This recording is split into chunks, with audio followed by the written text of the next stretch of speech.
La commission 2020-2040 a travaillé pour proposer un nouveau contrat social performant et fiable. Dans celui-ci, il émet différentes idées dont l'une des principales est certainement ce lien entre le revenu des actifs d'un régime et les pensionnés de ce régime. Un deuxième élément est certainement de maintenir les cotisations sociales des travailleurs actifs pour qu'elles restent acceptables par rapport à leurs revenus et ponctionner ce montant sur une carrière plus longue. Troisièmement, de mettre des règles du jeu dès le départ, fixées, connues à l'avance, dans un mécanisme ayant en son sein les mécanismes de régulation.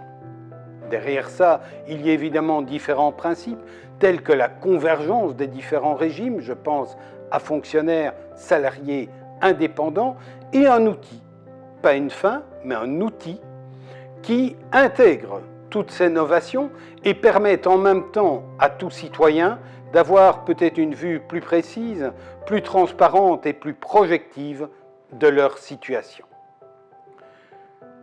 Tous ces éléments se trouvent dans ce système de pension par répartition par points. Alors, tout d'abord, répartition, ça veut bien dire que les pensions de premier pilier restent dans un système de solidarité-répartition, mais que ce n'est plus un montant qui est mérité, mais un certain nombre de points. Des points qui vont être transformés pour garantir, in fine, un pouvoir d'achat, puisqu'ils seront en relation avec la rémunération des actifs de l'époque. Comment se calcule ce nombre de points?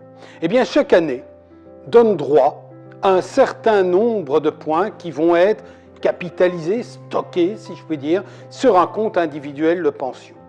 Et ce nombre de points équivaudra au rapport entre la rémunération brute professionnelle de l'individu et la rémunération brute professionnelle moyenne des gens du même régime que lui. Par régime, j'entends fonctionnaires, salariés ou indépendants. Ce rapport donnera un certain nombre de points qui lui seront acquis et qui seront mis dans un pot dénommé compte points individuel. Ce rapport qui donnera ce nombre de points peut évidemment être modifié en le multipliant par un coefficient de pénibilité qui renforcerait la valorisation de l'année. Il peut également y avoir un seuil qui dise, pour autant qu'il y ait un certain nombre de jours prestés, eh bien il y aura un minimum d'autant de points. D'autre part, il peut y avoir aussi un plafond qui serait une forme de taux de plafond d'acquisition, au-delà duquel les revenus de la personne ne donneraient pas droit à des points supplémentaires. Il est évident que le revenu professionnel moyen des actifs du régime et le plafond d'acquisition évolueront ensemble, suivant le taux de croissance. Ces points sont donc stockés, et puisqu'ils sont stockés d'année en année, ils correspondent bien à la carrière de la personne et à l'effort contributif. Au moment de la retraite, on va transformer ce capital point en montant en euros. Comment? Eh bien en multipliant les points par une certaine valeur qui sera définie en fonction des revenus des actifs du régime.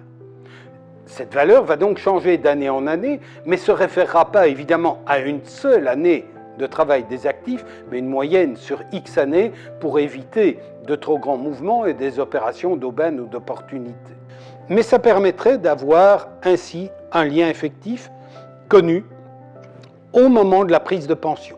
Toutefois, il y aura peut-être un coefficient d'âge qui sera appliqué, parce que si on prend sa pension à 60 ans ou à 68 ans, ce nombre de points convertis en rente, qu'est la pension, sera payable évidemment de manière plus longue ou moins longue.